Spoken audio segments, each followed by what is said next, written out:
నమస్కారం. శ్రీవార్త న్యూస్కి స్వాగతం. బ్రాహ్మణ ఆచారాలను అడ్డుకోవడం ఎంతవరకు సబబని ఖాద్రి బ్రాహ్మణ సేవా సంఘం సభ్యులు కర్ణాటక ప్రభుత్వాన్ని, అధికారులను ప్రశ్నించారు.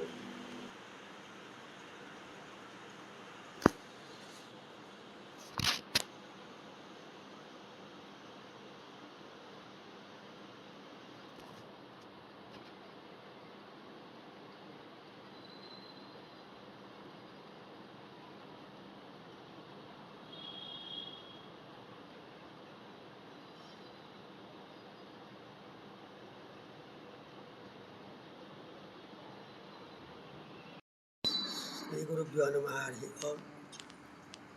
ప్రపంచంలో బ్రాహ్మణ్యానికి చోటు లేకుండా పోతా ఉంది. కర్ణాటకలో శివమొగ్గ అనే గ్రామంలో మరియు కర్ణాటక రాజ్యంలో కొన్ని చోట్ల పరీక్షలు నిర్వహించడం జరిగింది. అప్పట్లో పరీక్ష రాయటానికి గాను బ్రాహ్మణ విద్యార్థులు మరి అన్ని కులాల విద్యార్థులు కూడా పరీక్షలో పాల్గొని ఉన్నారు.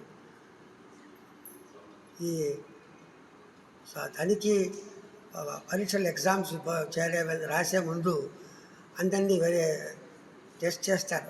పరీక్ష చేసి వాళ్ళు ఏదో చీటింగ్ అంతా ఉంటుందని తెలియపరచాలని చెప్పి అందరూ చెక్ చేసి చాలా దుర్మార్గంగా బ్రాహ్మణులపై ప్రవర్తించి వారి యొక్క వస్త్రాలు చించి పారవేసి ఆ యజ్ఞోపీతం ఉంటే పరీక్ష రాయకూడదు అని చెప్పి చాలా నిష్ఠూరంగా దండించడం జరిగింది. ఇటువంటి కార్యక్రమాలు జరగడం బ్రాహ్మణులకు లేని శాపమాని మేము చాలా చింతిస్తున్నాము. ఏమో ఇంకైనా బ్రాహ్మణ లోకం, అర్చక లోకం ప్రతి ఒక్కరూ బ్రాహ్మణ్య సమైక్యంగా దీన్ని ఖండించాలని ప్రార్థిస్తూ ఉన్నాము.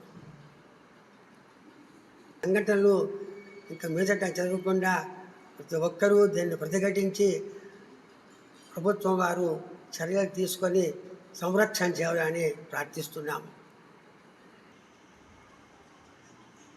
దినం కడు విచారకరమైనటువంటి ఒక దురదృష్టకరమైనటువంటి సంఘటన గురించి మాట్లాడుకోవడానికి కూడా చాలా సిగ్గుగా ఉంది. అటువంటి పరిస్థితి కర్ణాటక ప్రభుత్వం మొన్న మధ్య కర్ణాటకలో నిర్వహించినటువంటి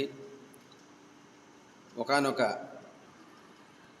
పరీక్షల సమయంలో బ్రాహ్మణ విద్యార్థుల యొక్క యజ్ఞోపవీతాన్ని తొలగించి పరీక్షలకు అనుమతించడం బ్రాహ్మణ ఉనికిని నాశనం చేసే విధంగా, వ్యక్తిత్వ హననానికి పాల్పడినట్టుగా, బ్రాహ్మణుల యొక్క మనోభావాలు దెబ్బతీసే విధంగా, వారి ఆచార మత విశ్వాసాలని సమూలంగా తుడిచిపెట్టే విధంగా అధికారులు ప్రవర్తించడం అత్యంత హేయమైనటువంటి చర్య. ఇటువంటి చర్యలను ఏ ప్రభుత్వం వారు కూడా ఖండించకపోవడం, రాజకీయ పక్షాలు కూడా దీనికి ఎటువంటి స్పందన లేకుండా ఉండడం కడు శోచనీయం. బ్రాహ్మణులు కేవలం సాత్వికులు కాబట్టి వారి ఓటు బ్యాంకు రాజకీయ నాయకులకు అవసరం లేదనుకున్నారో ఏమో తెలియదు, కానీ దీన్ని ఏ ఒక్క రాజకీయ పార్టీలు కూడా కనీసం ఖండించిన పాపాన కూడా పోలేదు. ఇటువంటి పరిస్థితుల్లో బ్రాహ్మణ సంఘాలన్నీ కూడా ఏకమై ఈ యొక్క దుర్ఘటనని ఏకముక్తంగా ఖండిస్తూ ప్రభుత్వానికి అల్టిమేటం జారీ చేస్తున్నాం. ఏ ప్రభుత్వం కూడా అన్ని కులాలని సమానంగా చూడకపోతే మనుగడ సాగించలేదని తెలుసుకోవాలి. ప్రతి కులానికి ఒక గొప్పతనం ఉంటుంది, ఆ యొక్క ఆచార వ్యవహారాలు ఉంటాయి. బ్రాహ్మణుల యొక్క వ్యక్తిగతమైనటువంటి ఆ యొక్క హక్కును కూడా కాలరాసే విధంగా యజ్ఞోపీతాన్ని త్రెంచి మరీ ఈ యొక్క ఎగ్జామ్స్కి అనుమతించడం అనేది చాలా దురదృష్టకరం.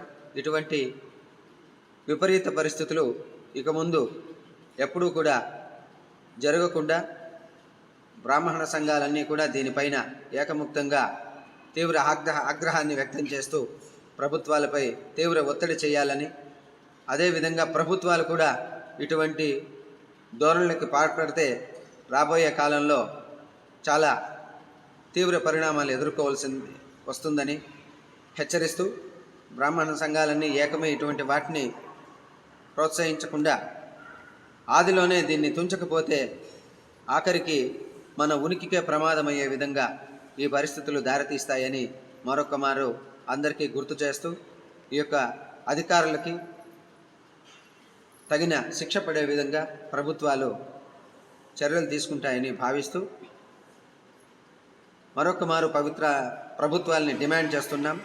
ఇటువంటి హేయమైన చర్యలకు పాల్పడిన అధికారుల్ని అత్యంత కఠినంగా శిక్షించాలని ప్రభుత్వాలని డిమాండ్ చేస్తున్నాం. డిమాండ్ మా ఒక్కరిదే కాదు, రాష్ట్రంలో ఉన్నటువంటి బ్రాహ్మణ సంఘాలన్నిటికీ కూడా అందరి తరఫున కూడా ఈ యొక్క డిమాండ్ని ప్రభుత్వానికి విన్నవిస్తున్నాం. జై భారత్, జై హింద్, జై బ్రాహ్మణ సంఘం.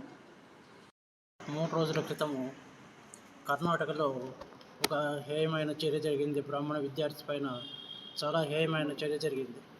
అది తెలిసినప్పుడు మాకు చాలా బాధ అయింది. ఒక బ్రాహ్మణునిగా చాలా బాధపడినాం. కాలేజీ విద్యార్థి ప్రవేశ పరీక్షకు అటెండ్ కావచ్చుంటే ఆయన లోపలికి ఎంటర్ చేసేందుకు జంజం తీసేయమన్నారు. అది ఎంత హేయమైన చర్య! అది సాంప్రదాయ పద్ధతిగా ఉండేదాన్ని వాడు జంజం తీసేసేయమని, తీసేయకపోతే వాడి మీద దాడి చేసి ఆ జంజం తీసి పీకి పారేసి అతన్ని ఎగ్జామ్కు అలో చేశారు.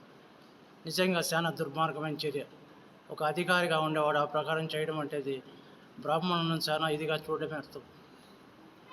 ఈ చర్య మీద చేసిన అధికారుల మీద తగిన చర్య తీసుకొని కర్ణాటక ప్రభుత్వం వారు కనీసం బ్రాహ్మణులను అసలు మంచి చూపుతో చూడాలని చెప్పి ఆలోచన చేస్తారు.